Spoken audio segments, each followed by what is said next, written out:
Okey, Assalamualaikum warahmatullahi wabarakatuh. Hari ini kita akan sambung belajar topik 7.1 teori kuantum cahaya. So, apakah dia teori kuantum cahaya? Okey, sebelum ni awak dah belajar. Awak dah belajar kan? Gelombang. Dah. Bab berapa? Bab berapa belajar gelombang tu? Form 4 eh? Cikgu confirm. Form 4 bab 5? 5. Okey. So, dia kesinambungan kuantum cahaya ni dengan topik gelombang tu lah.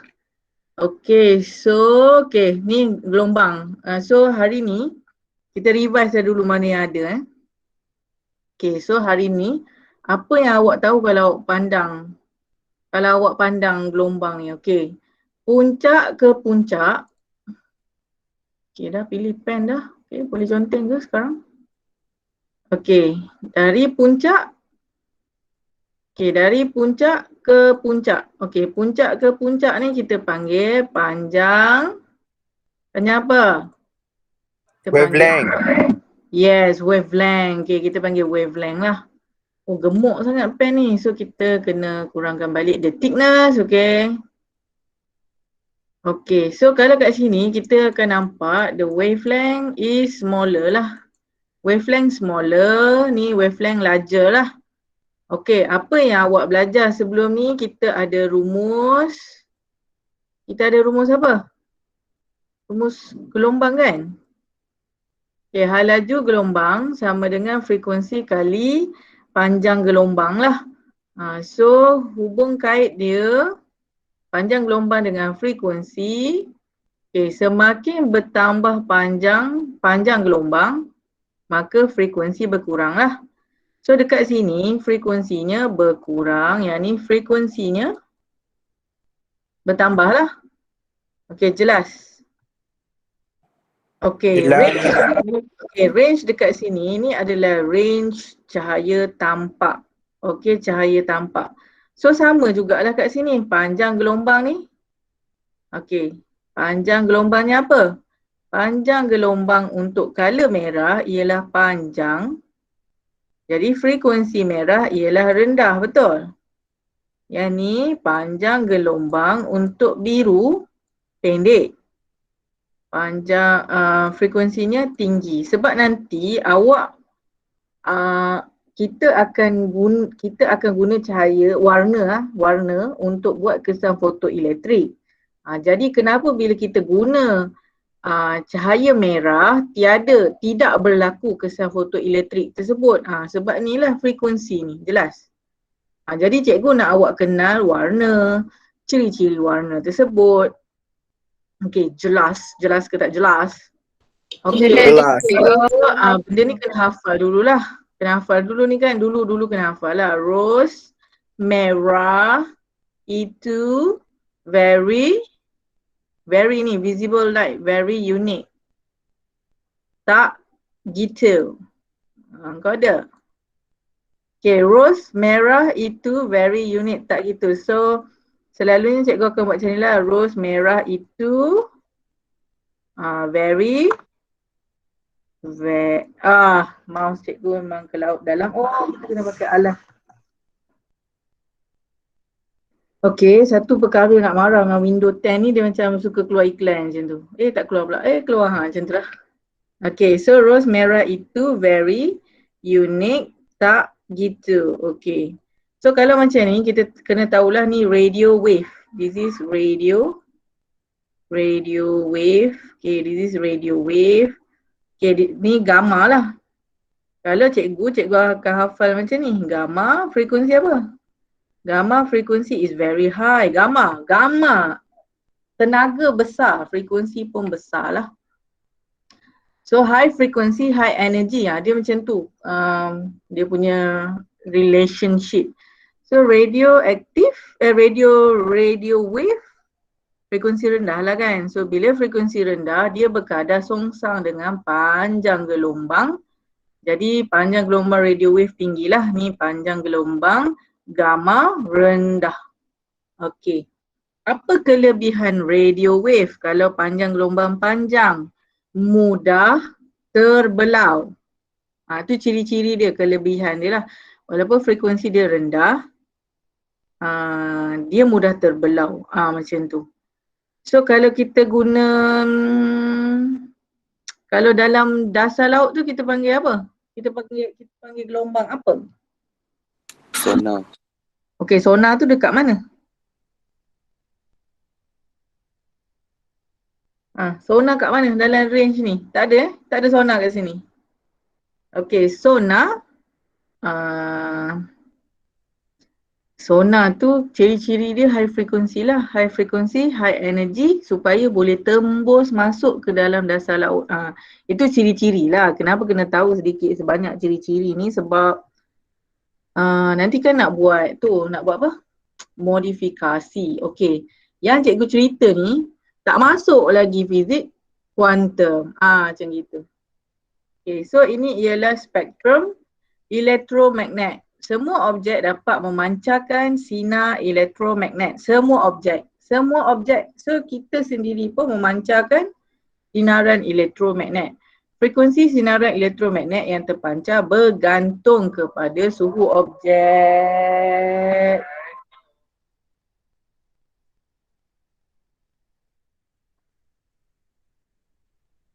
Hai, saya ada kelas Mami. Bye. Sekejap sekejap. Cikgu nak check anak cikgu dah masuk kelas belum?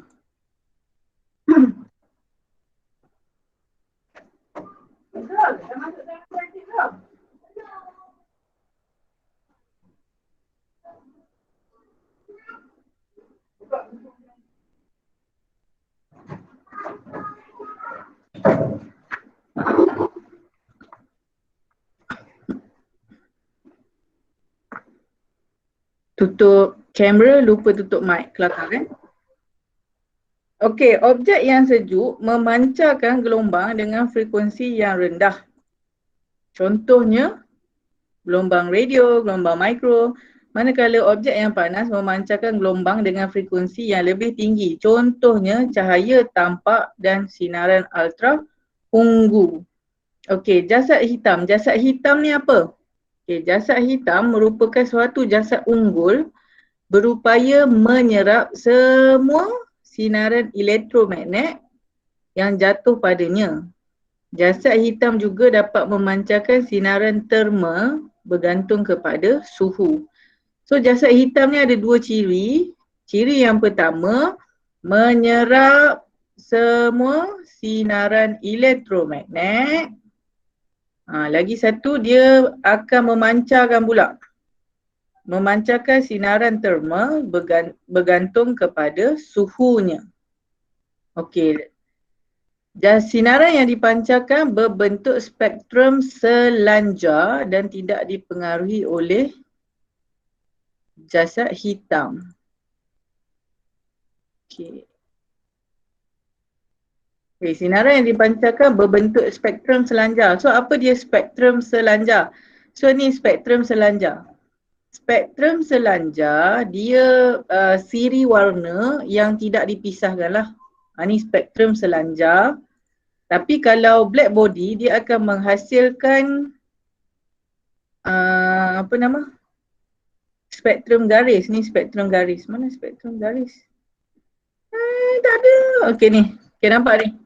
Ini atas ni ialah spektrum selanjar. Yang bawah ni ialah spektrum garis. Okey, spektrum garis ni dia dihasilkan oleh jasad hitam. Macam tu. Okey, so kita pergi balik ke slide mana tadi? Okey, jasad hitam. Jasad hitam. Sinaran yang dipancarkan berbentuk spektrum selanjar tidak dipengaruhi oleh sifat permukaan jasad hitam. Oleh itu, sebarang objek yang memancarkan sinaran elektromagnet mengikut suhunya dikenali sebagai pemancar jasad hitam. Okey, selalunya jasad hitam ni dikait rapat dengan bintang-bintang.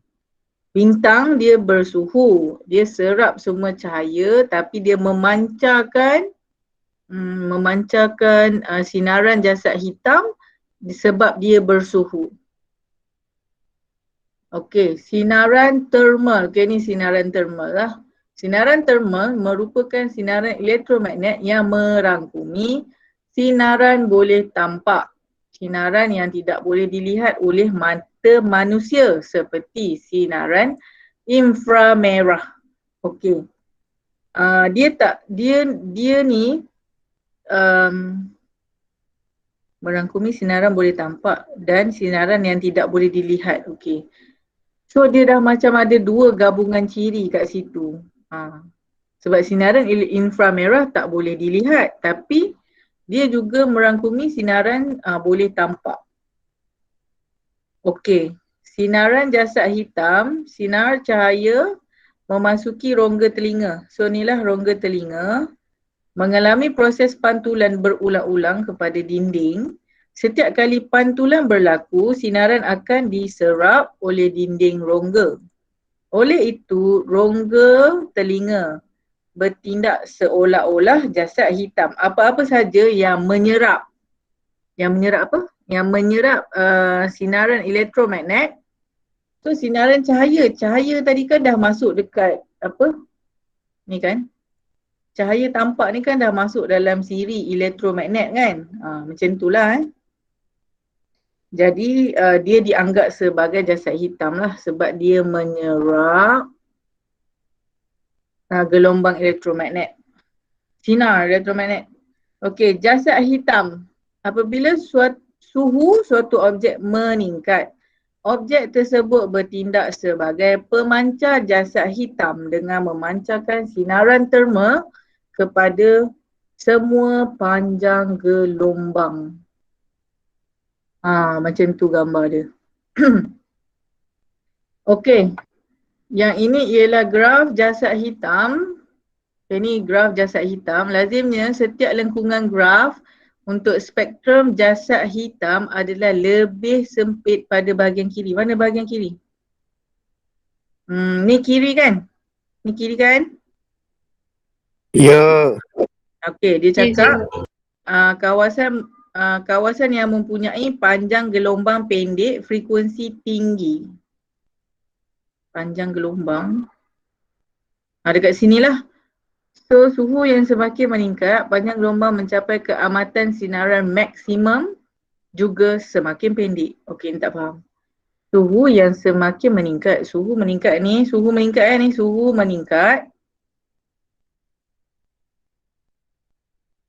Panjang gelombang juga semakin pendek. Saya nak baca ni. Cikgu sebelum ni faham tapi bila cikgu buka balik dia macam lupa balik. So nantilah cikgu akan revise balik. Tapi cikgu akan cuba terangkan juga. Okey, kat sinilah dia nak cerita macam ni. Dekat belah kiri kawasannya lebih smaller. I forgot. I already forgot about this topic. Siapa yang bentang bab ni cerita sikit kat cikgu. Yang okey. Yang cikgu faham macam ni. Okey. Cikgu dah ingat dah. Okey, contohlah awak tengok bintang merah ni. Aduh, letih. Ni awak baca ni. Pada suhu semakin meningkat, panjang gelombang yang mencapai keamatan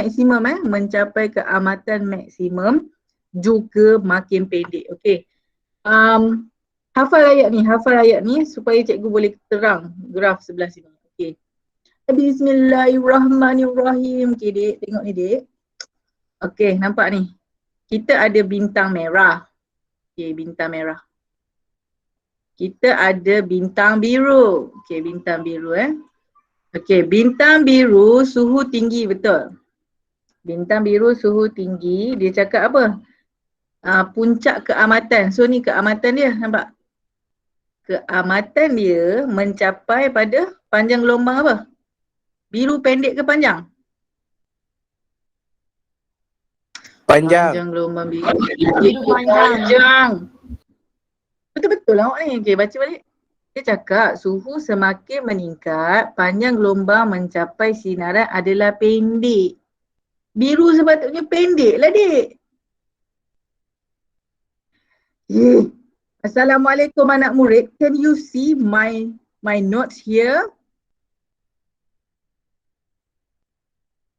Anak murid, tengok balik ni cikgu cakap apa? Biru panjang gelombang apa? Pendek. Merah panjang gelombang apa? Panjang. Pendek. Tu bagi jawab panjang kenapa? Okay, cikgu ulang lagi sekali. Dengar cikgu cakap ni. Nanti awak tak faham lah. Nanti awak jadi macam cikgu pula. Okay, listen to me. Okay, ini graf jasad hitam ni. Graf jasad hitam. Nampak cursor cikgu? Nampak? Nampak ke tak nampak? Nampak cikgu. Okay. Puncak dia, puncak graf tu ialah puncak keamatan sinaran. Okay. Seperti hampa lihat di tepi ni, nampak keamatan sinaran. Okay.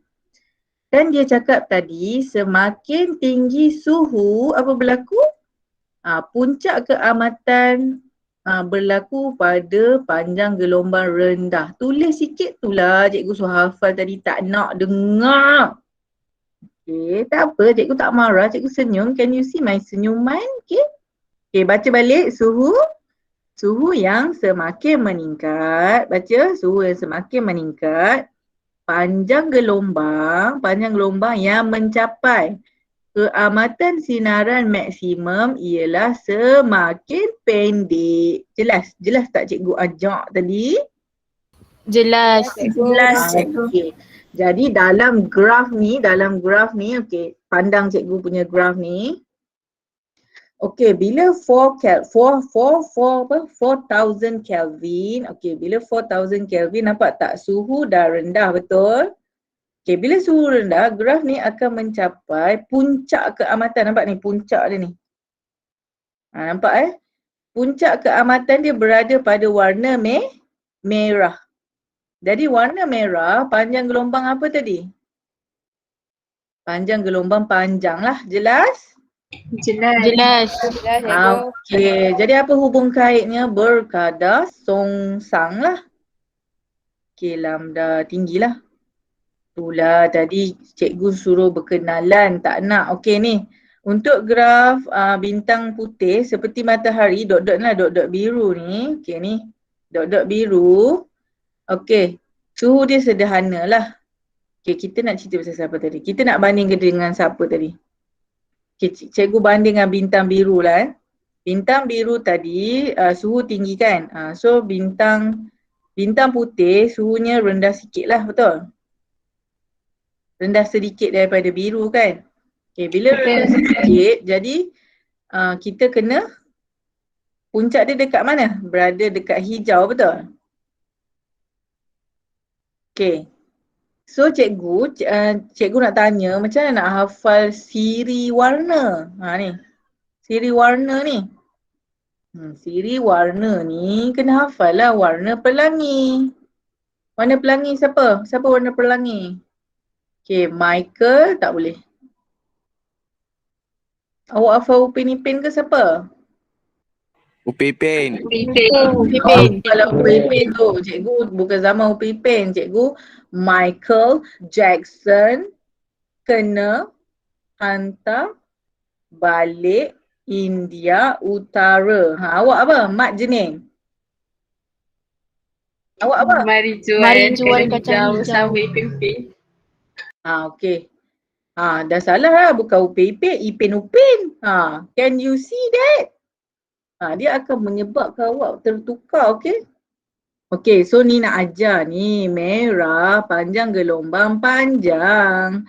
Biru, no, this is not biru. This is ungu lah. Ungu panjang gelombang pendek. So tadi kita dah berada di mana? Kita dah berada di biru kan? Ungu lah. Ungu pergi hijau. Mana ungu pergi hijau? Okay ni Ini pendek kepada panjang. Bertambah kan? So hijau maksudnya apa? Panjang gelombang apa? Bertambah lah. Betul? Betul. So suhu berkurang. Panjang bertambah lah. Okay, jelas. Can you see the relativity to the apa cikgu nak cakap tadi? Hubung kait dia dan cara baca graf ni. Okay, this is very new to you and new to me.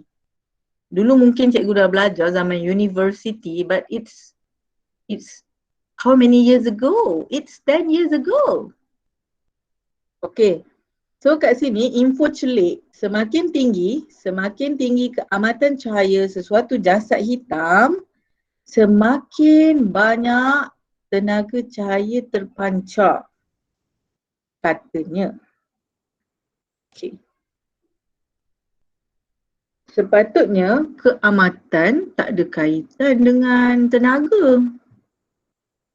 Kalau menurut teori klasik, dia memang cakap keamatan tinggi, tenaga tinggi, tapi itu adalah teori yang salah.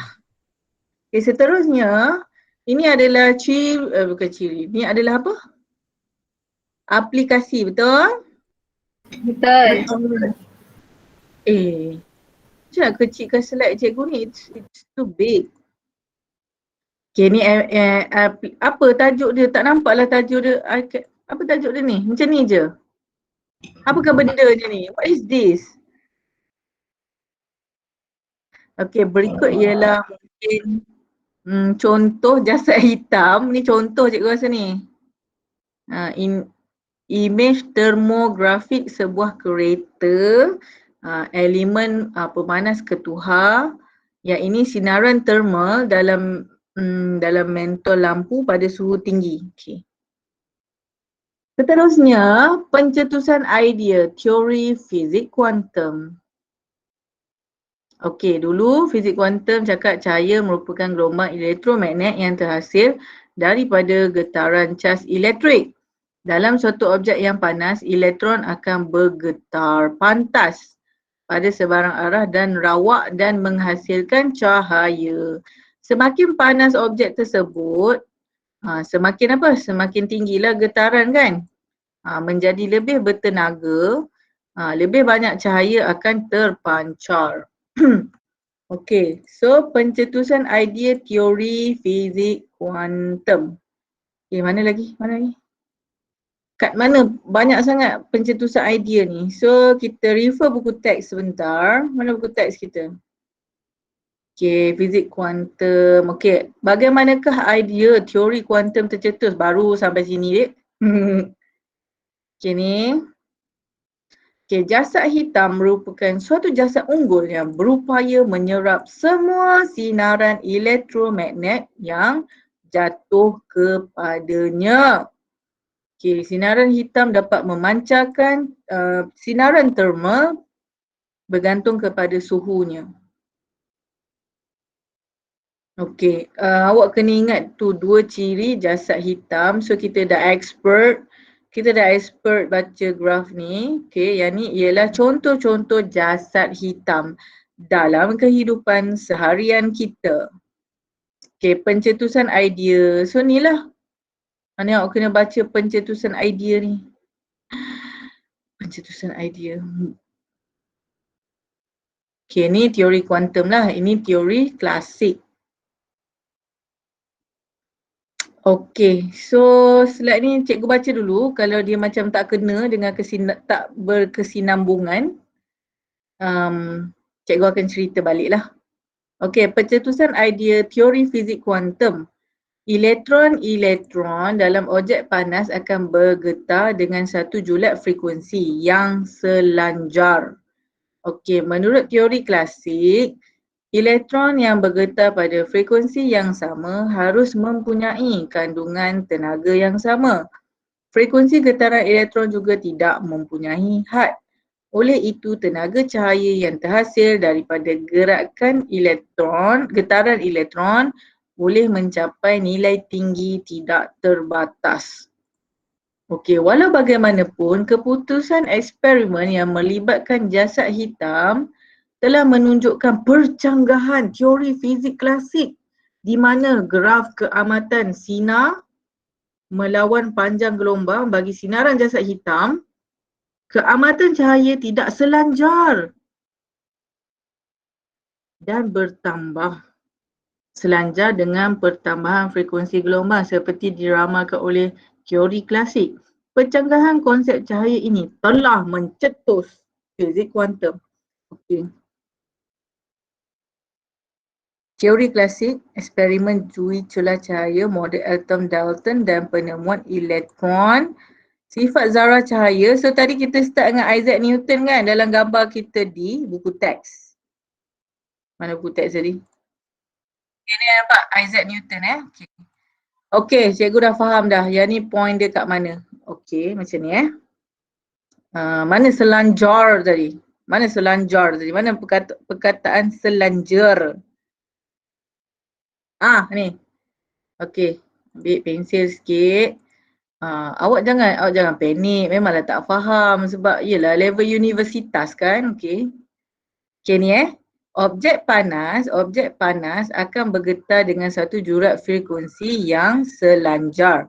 Okey, menurut teori klasik, elektron bergetar pada frekuensi yang sama harus mempunyai kandungan tenaga yang sama.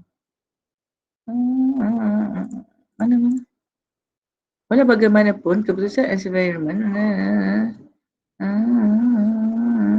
Okey, apa maksud adalah tidak selanjar ni? Okey, pertambahan frekuensi gelombang. Okey. Okey, kat sini panjang gelombang ni kan. Teori klasik cakap sepatutnya eksperimen dapat graf macam ni. Alah, tak boleh lukis pula. Dapat graf macam ni. Nak marah ni. Draw with touch. Ni, dapat graf macam ni Selanjar ni maksud dia apa? Continuous. Dia continuous akan tetapi menurut graf keamatan sinaran dahsyat hitam, dia tak terus naik ke atas. Dia akan turun ke bawah ni. Jadi berlaku pecanggahan lah, kat situlah pecanggahannya. Pecanggahan teori klasik dan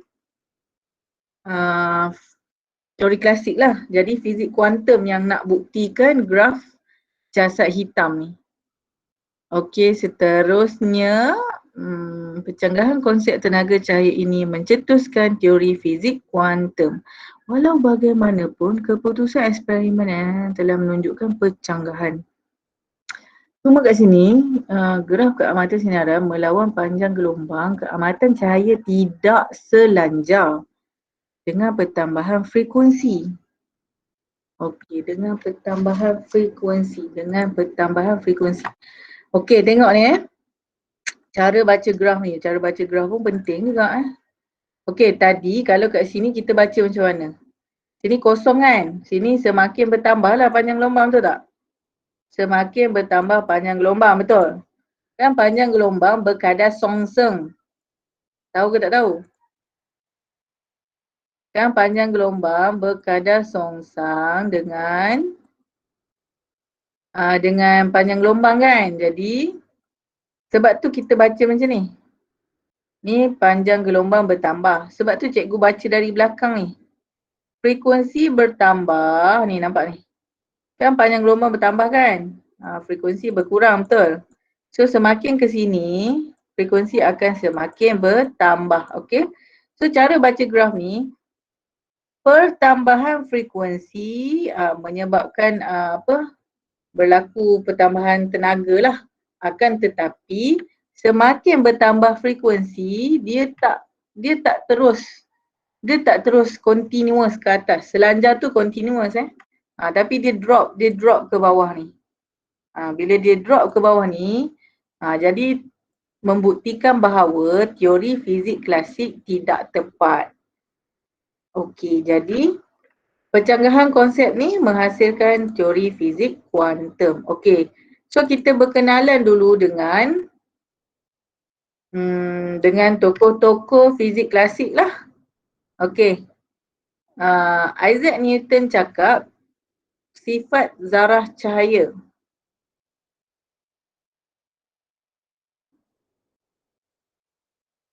Wow. Okay, so kat sini, mana buku teks awak? Okay, kita baca dulu lah. Isaac Newton cakap cahaya tu bersifat zarah. Betul? Betul tak? Tapi Isaac Newton gagal menerangkan fenomena pembiasan cahaya. Okey. So Thomas Young dia buat eksperimen. Dia buat eksperimen dua celah yang. Dia tak dapat menerangkan kejadian spektrum jasad hitam tu. Yang berbentuk selanjar tu lah. Dia tak boleh. Teori fizik klasik cakap frekuensi bertambah, graf selanjar akan terhasil kan, tapi graf tersebut tidak terhasil. Jadi mana John Dalton cakap jirim terdiri daripada zarah asas yang tidak boleh dibahagi lagi. So dia dipanggil atom kan. Unsur yang sama mempunyai jenis atom yang sama. Juga tak dapat menerangkan penghasilan spektrum cahaya oleh atom bahan. Okey. Dalam satu atom dulu dia percaya bahawa atom tu adalah zarah terkecil lah. Tapi J.J. Thomson telah menemui zarah subatom yang bercas negatif. So zarah tersebut dipanggil apa? Elektron. Mereka bentuk eksperimen mengkaji kelakuan elektron, tapi juga tidak dapat menerangkan penghasilan spektrum garis cahaya oleh atom bahan. So ni teori klasik lah. Sebenarnya teori klasik ni dia gagal menerangkan graf jasad hitam. Itu sahaja. Dia gagal. Jadi kena tercetusnya teori kuantum. Okey, Max Planck memperkenalkan idea tenaga yang diskret. Diskret ni apa? Tenaga dalam bentuk paket-paket lah. Okey. Awak baca ke tak semua ni? Awak baca ke tak semua ni? Tapi ni semua sejarah. Awak kena tahu sejarah je. Okay, kalau awak baca, okey kot. Okay, ni selalunya yang dalam slide cikgu ni semuanya yang daripada buku teks. Okay, tak dapat menerangkan kejadian spektrum sinaran jasad hitam. Okey, model atom Dalton, dia cakap unsur yang sama mempunyai jenis atom yang sama. Okey, penemuan elektron. So siapa yang menemui elektron? J.J. Thomson. Tak ada tulis pun dalam ni. Kesian J.J. Thomson, tak masuk nama dia dalam ni. Okey, so seterusnya Max Planck cakap apa? Max Planck memperkenalkan idea kuantum di mana tenaga yang diskret. So gelombang elektromagnet yang dipancarkan oleh jasad hitam adalah berbentuk diskret dan dikenali sebagai kuantum tenaga. Diskret tu dia paket-paket, dia dalam, kalau selanjar kan continuous kan, dia dalam bentuk sebiji-sebiji macam tu lah. Maksud dia dalam bentuk paket of tenaga. Tenaga dalam setiap kuantum ialah berkadar terus dengan frekuensi gelombang. So kat sini Max Planck ni mengetengahkan bahawa yang cikgu pun dah lama berpegang bahawa kalau high frequency, high energy. So keamatan sinaran adalah rendah bagi gelombang berfrekuensi tinggi. Ya ke? Sinaran keamatan adalah rendah bagi gelombang berfrekuensi tinggi. Keamatan rendah, frekuensi tinggi. Keamatan rendah. Keamatan rendah. Ya. Ya, cikgu rasa ya. Keamatan rendah, frekuensi tinggi. Okey, dapat baca tak graf ni? Okey, keamatan kat sini. Okey, faham tak? So keamatan rendah kat sini, betul? Okey, keamatan rendah, frekuensi tinggi. Betul lah, sebab tadi kalau ke sana panjang gelombang bertambah, betul? Kalau ke sini frekuensi apa?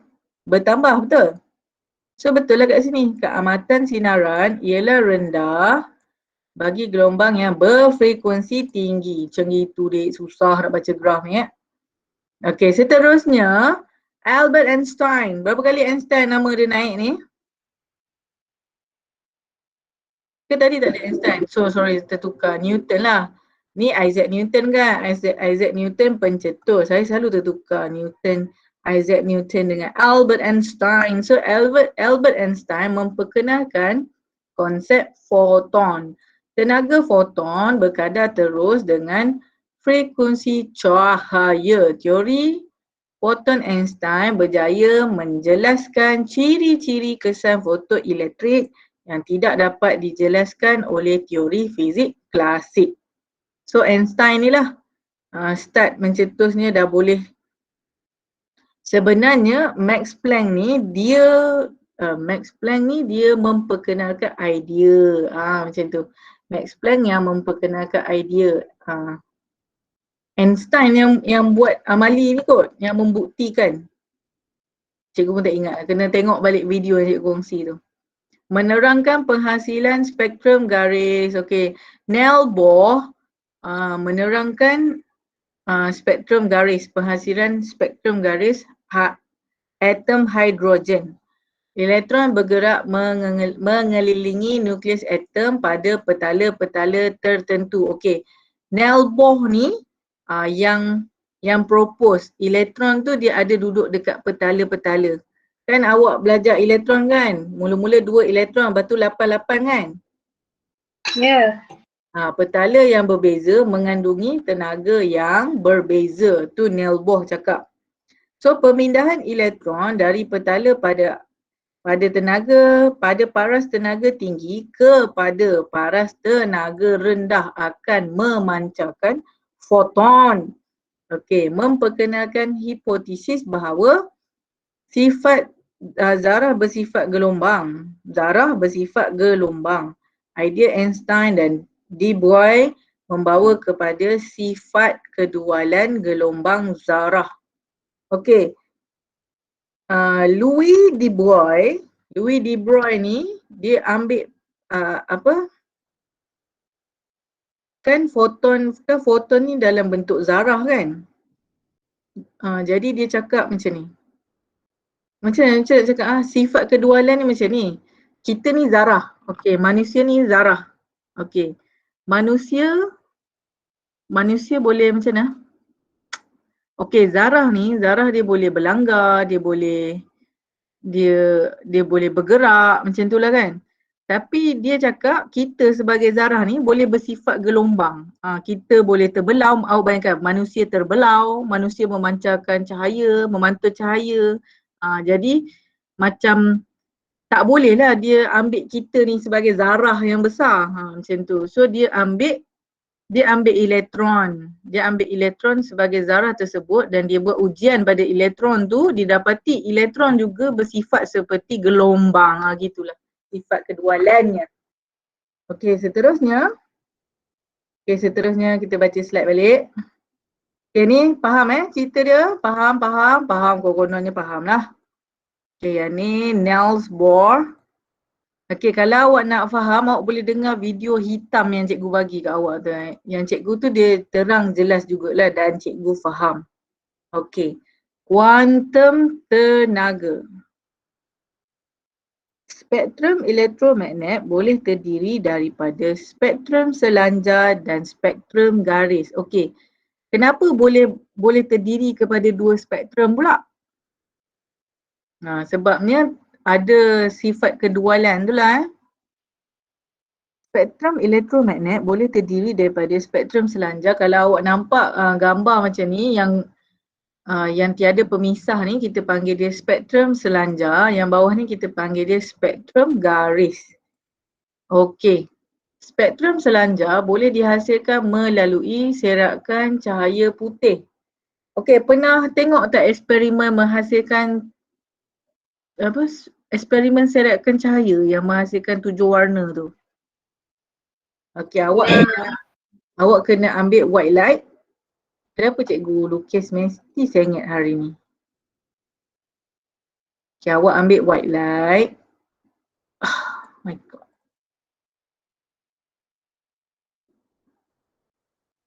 Okay, saya cuba lagi sekali. Okay, macam tu lah levelnya. Okay, prisma. So kita kena ambil prisma. Okay, prisma kita tembak white light. Okay, white light akan terbias. Dia terbias dulu, lepas tu dia mengalami serakan lah. Serakan dia 7 warna. Okey, spektrum tersebut mempunyai julat panjang gelombang 400 nanometer hingga 700 nanometer. So ni julat cahaya tampak lah. Spektrum cahaya tampak dikatakan bersifat selanjar kerana tiada jurang pemisahan di antara setiap jenis warna. Okey, so faham apa maksud spektrum selanjar? Okey, yang ni pula spektrum garis. Spektrum garis terhasil oleh atom yang teruja, merupakan koleksi garis-garis berwarna dengan panjang gelombang dan frekuensi yang unik. Okey, setiap unsur menghasilkan siri spektrum garis yang tersendiri. Okey. Ada tak contoh gambar spektrum garis yang berlain-lainan? Tak ada Cikgu macam pernah tengok so many corak spektrum garis. Muka surat berapa?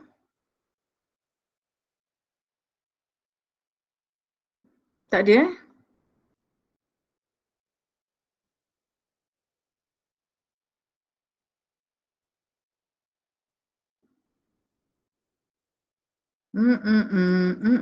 Siapa ada gambar spektrum garis? Okey, harga RM10.50. Okey, setakat ni ada apa-apa soalan tak? Kau dengar je lah Cikgu Gonggong Bebe ya.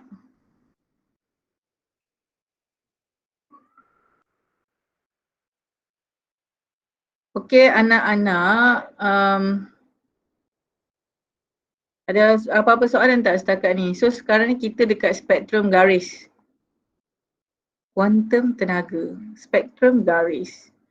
Warna spektrum garis ungu, frekuensi dia. Okey. Kuantum tenaga dia. Okey, so kena kaji dulu. Dia nak cakap apa ni? Okey, sabar. Cikgu nak tunjuk contoh spektrum garis.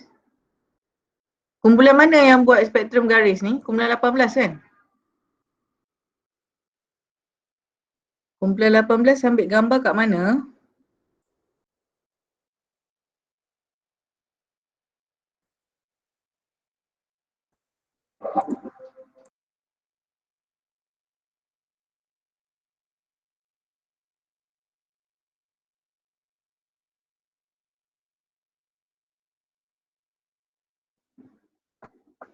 Assalamualaikum, kumpulan 18 masih ada ke? Okey, spektrum garis. Okey, budak kelas mat, spektrum garis, bahasa Inggeris apa? Line spectrum. Line spectrum. Line spectrum. Okay, line spectrum. Spectrum. Okay, line spectrum. Okay, line spectrum ni macam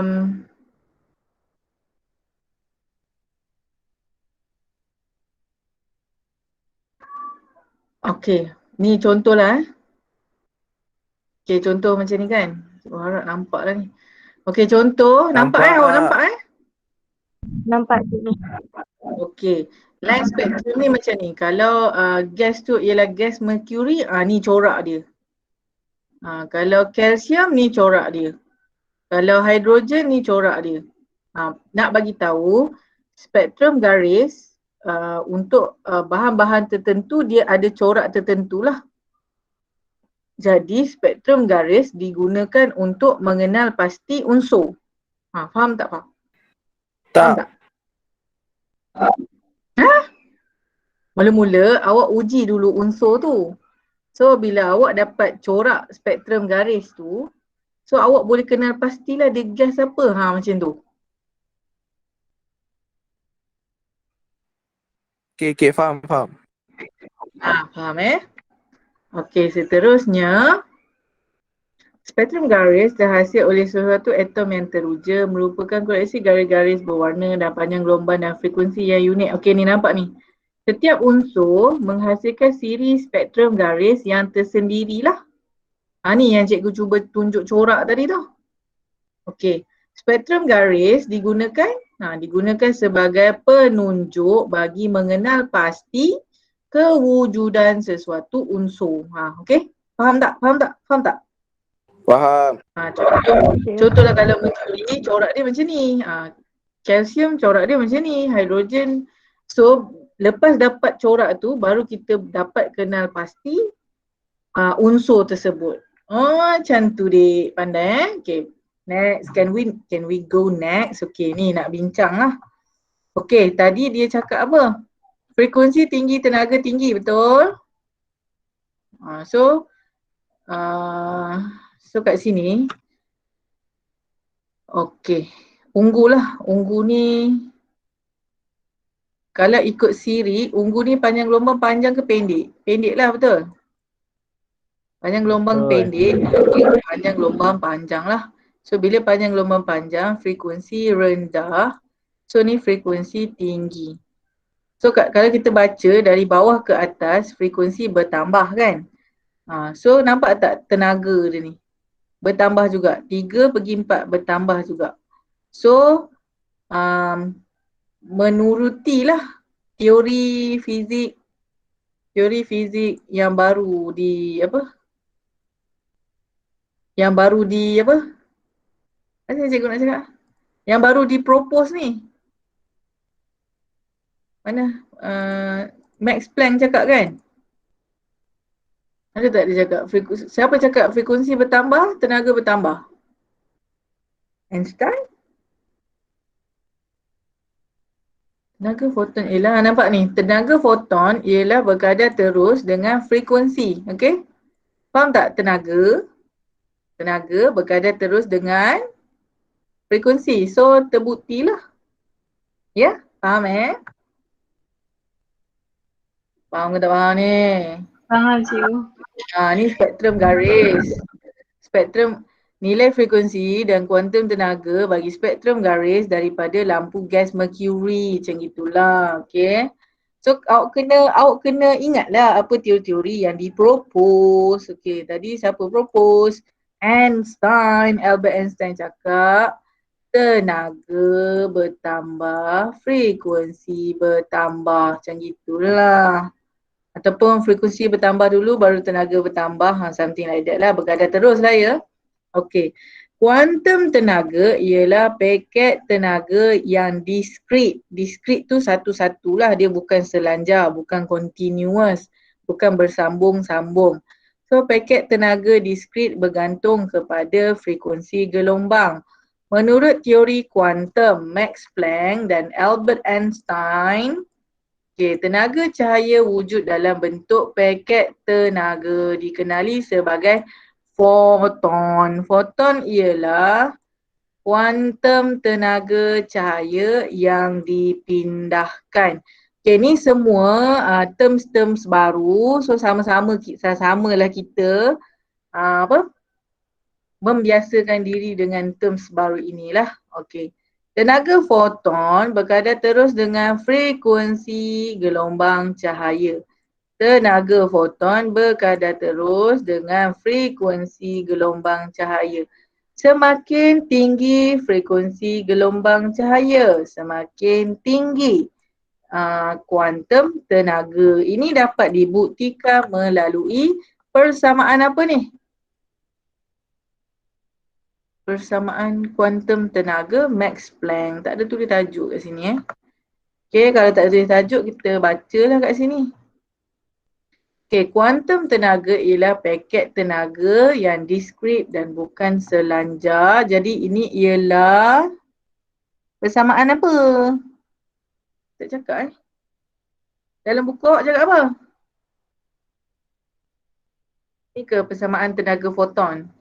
Awak ada buku hitam kan? Buka lah buku awak tu. Mana buku awak? Ke tak buka buku you all ni? Ada tak kat sini form 5 ni? Cikgu dah cakap, respon cikgu tanya, sedih cikgu cakap seseorang ni. Teori quantum Planck tu cikgu. Yes, teori quantum Planck.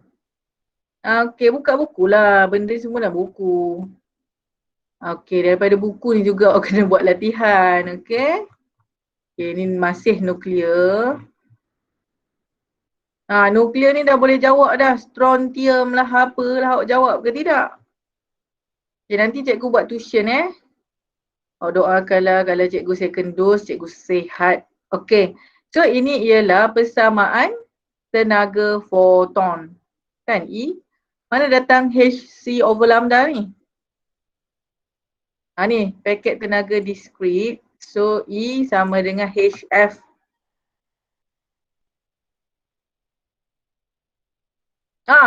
Awak dah isi ke buku-buku awak ni? Isilah dulu, cikgu bagi jawapan lah.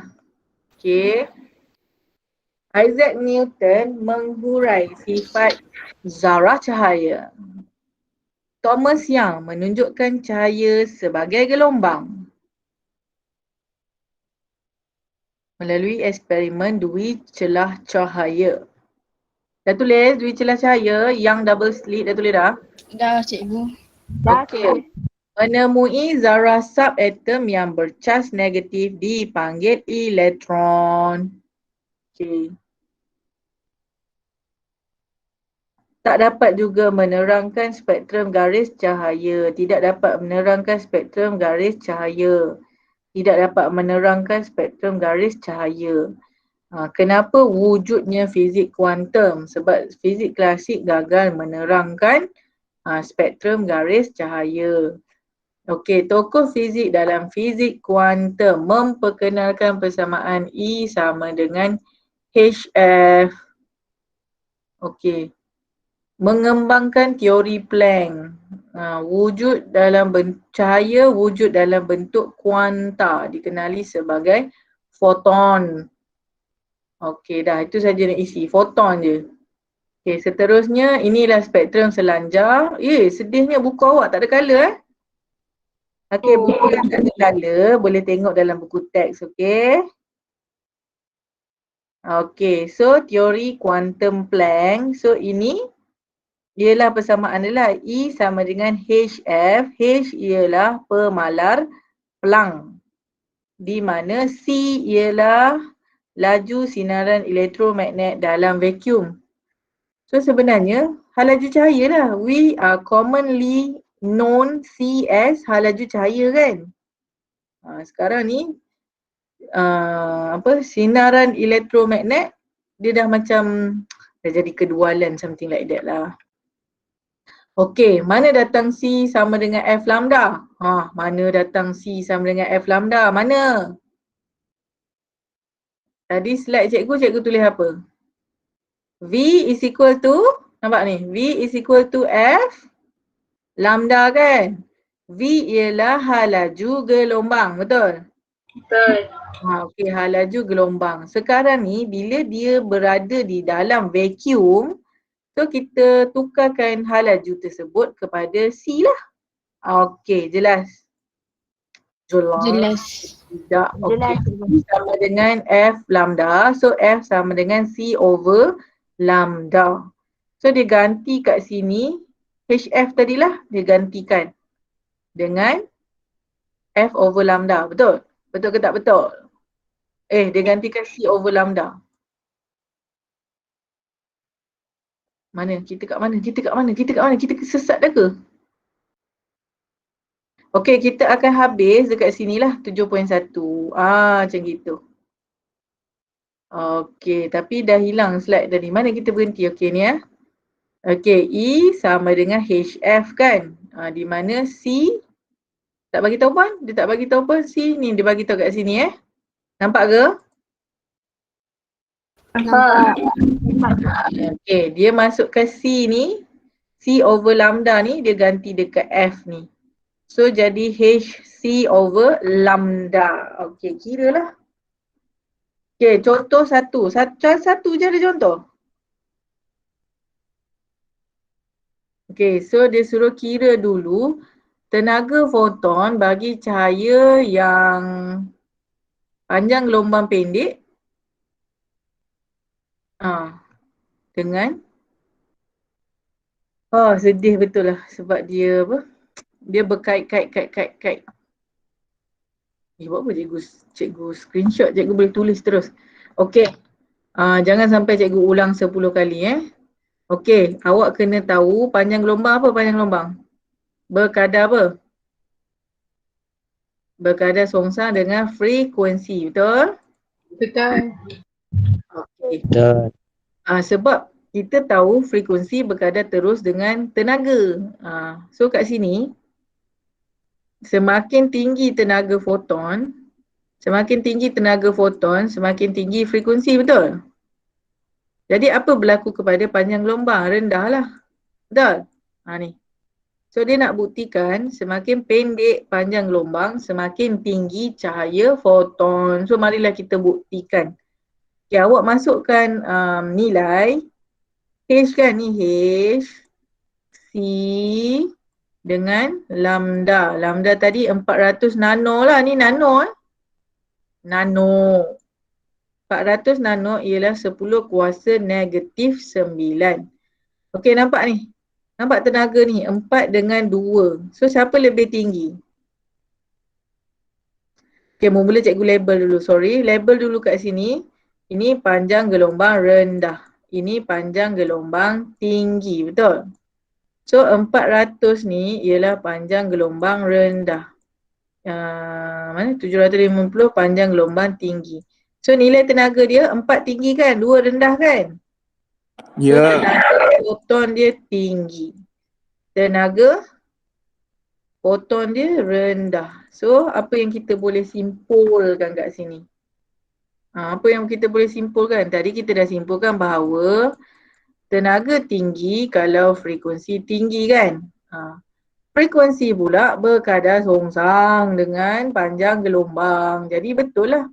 Tenaga tinggi, panjang gelombang juga berkurang. So berkadar songsang lah ya.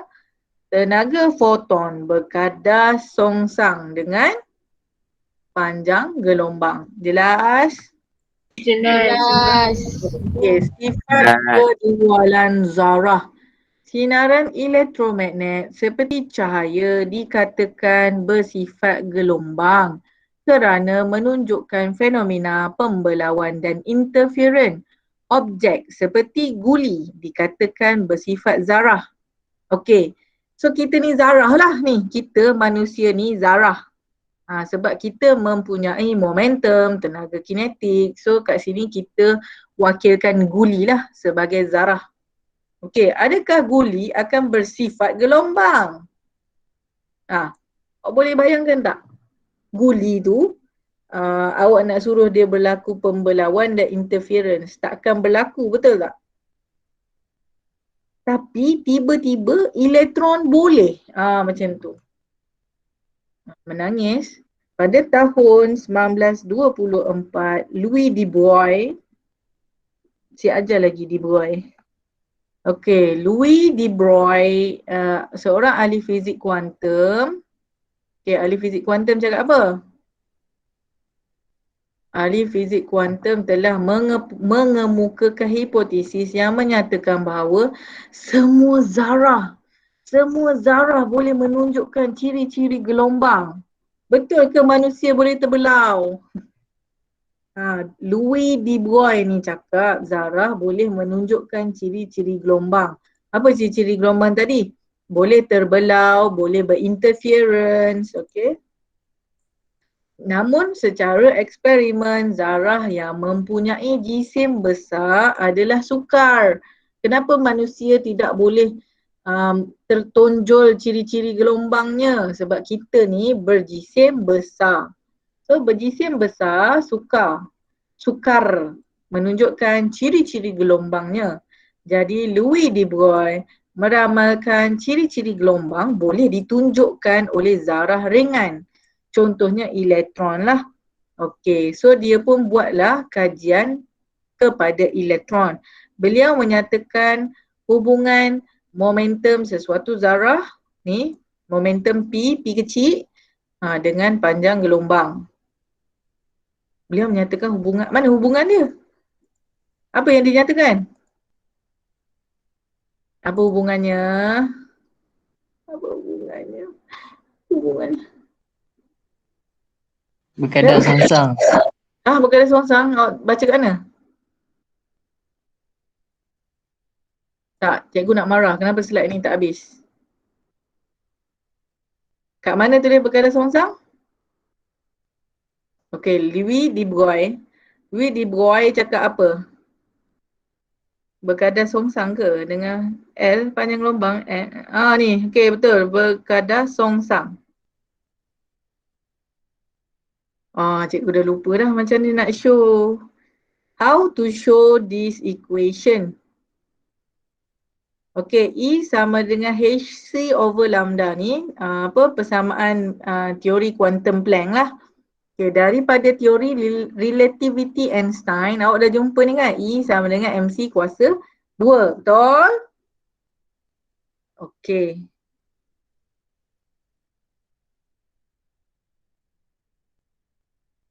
Soalannya, kenapa E sama dengan PC?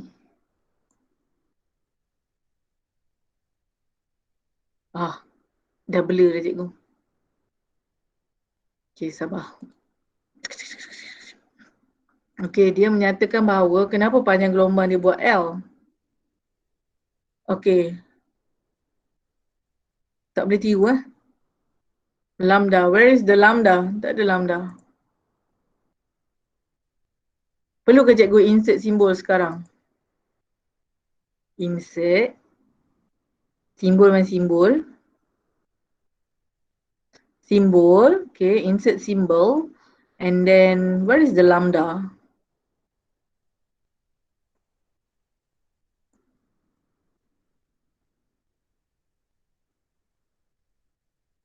Perlu ke cikgu insert simbol sekarang? Perlu ke cikgu membuang-buang masa cikgu? Yang begitu emas ni. Siapa biasa ambil lambda dalam ni? Mana lambda? Where is the lambda? Tak ada juga. Lambda habis. Lambda habis.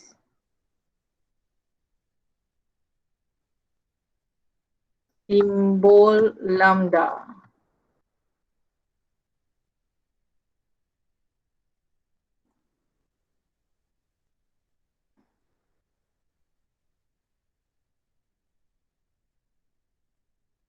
Jadi lambda cikgu.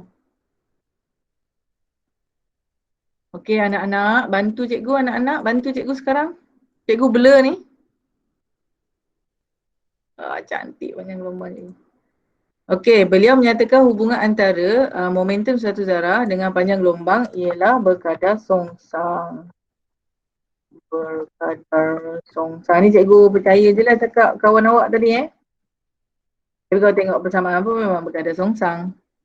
Okey, semakin besar momentum zarah, semakin pendek panjang gelombang.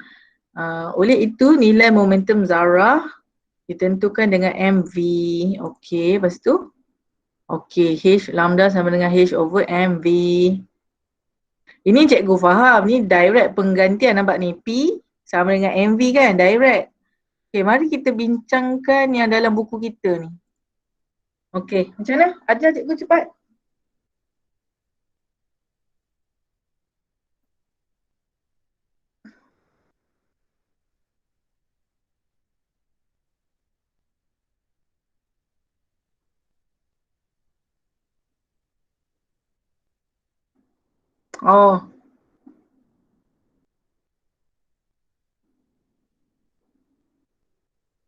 Mana dapat E sama dengan PC ni? Cepat.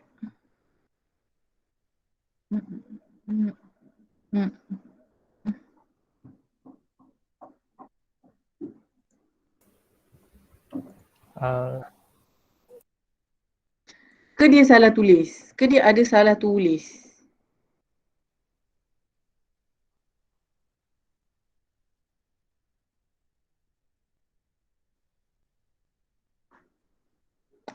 P sama dengan MC kan? So kat sini dia akan jadi macam ni.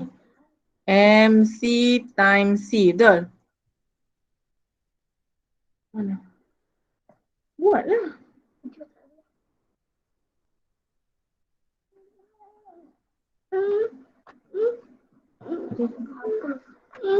10 tolak 9 berapa? 10 tolak 9. 10 tolak 9 berapa? 1 kan? 1 campur kat sini. Campur 7. 8 kan? Tapi sebab tadi dah ambil 10 jadi 48. Ni, macam ni.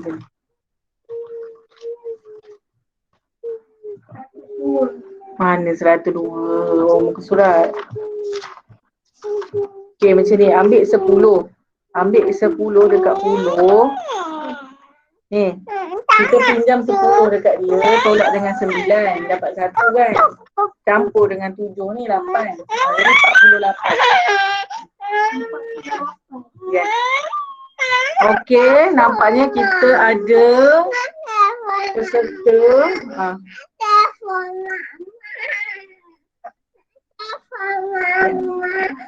Ni. Okay. Duduk tepi. Okay. Bismillahirrahmanirrahim. Sambung balik. Maaf gangguan teknikal. Okay, di sini kita dapati bahawa P is equal to MC kan? Okay, sebelum ni momentum apa momentum? Momentum sama dengan MV, betul? MV. Kenapa V bertukar kepada C? Sebab dia adalah hal laju dalam vacuum kan? Hal laju gelombang elektromagnet di dalam vacuum. Okay, setuju Setuju ke? Ni MC kan? MC dia jadi P lah kat sini. Okay, so dia jadi E is equal to PC. So dia sama ke persamaan ni?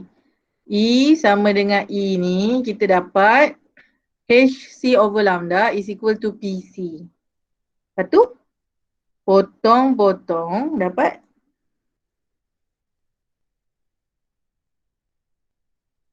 lambda betul. Potong-potong dapatlah ni persamaan 3. Lambda sama dengan H over momentum. H apa? Pemalar Planck. Okay, so dapat persamaan 3. Itu saja. Okay, jelas? Jelas, cikgu. Okay, so sekarang Jelas, cikgu. sampai mana? Jelas, cikgu. Dari persamaan 3, ianya boleh disimpulkan bahawa cahaya mempunyai momentum dan menunjukkan sifat zarah. Tadi dia cakap cahaya ialah gelombang kan? Tapi daripada persamaan tadi, boleh dibuktikan juga cahaya mempunyai momentum dan bersifat zarah. Awak kena ingat tau, Louis de Broglie ni ialah dia ahli fizik yang menyatakan sifat kedualan cahaya.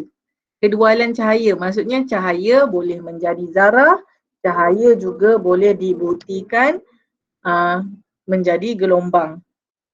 Ini juga menunjukkan cahaya bersifat kedualan, berkelakuan sebagai gelombang dan sebagai zarah iaitu foton.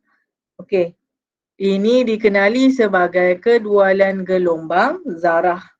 So bukti eksperimen dijadualkan di bawah menunjukkan sifat kedualan zarah gelombang. Okey, kat sini Louis de Broglie berjaya membuktikan cahaya mempunyai 2 sifat kedualan iaitu cahaya boleh bersifat sebagai zarah, cahaya juga boleh bersifat sebagai gelombang. Okay, ni eksperimen dia lah. Eksperimen dui celahian dan eksperimen pembelauan. Kalau dia sebagai zarah, kesan fotoelektrik dan kesan Compton. Okey, bukti eksperimen. Okey, jadi yang ni apa? Louis de Broglie mencadangkan bahawa sebarang zarah dengan momentum harus mempunyai panjang gelombang. Mana lambda? Okey, lambda sama dengan H over P, momentum jadi H over MV. Persamaan ini dikenali sebagai prinsip de Broglie.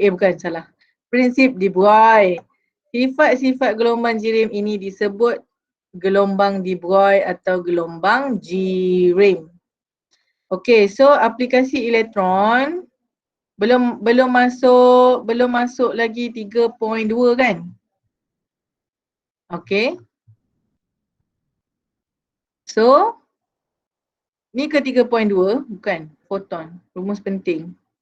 Okay, so cikgu nak awak jawab exercise muka surat ni.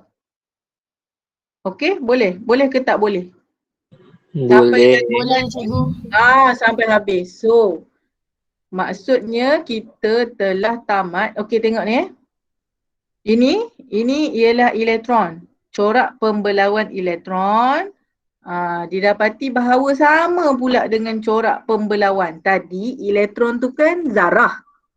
Jadi elektron telah dapat dibuktikan sebagai gelombang. Sebab bila kita buat amali ni, melalui lapisan grafit nipis ni, dia juga terbelau. Jadi menunjukkan sifat gelombang. Macam itulah Dwi dibuai Okey, ni baca, awak boleh baca kan. Okey, ni persamaan tadi yang kita bincang tu. Apa nama persamaan dia? Persamaan dibuai. Okey. Jadi sampai sini sahaja awak buat latihan. Kita sambung dekat Telegram. Walaupun masa dah habis 12.30, tapi boleh berlaku perbincangan lah. So hari ni kita tamatkan dulu sesi kita. Mana kelas cikgu, hilang dah kelas cikgu.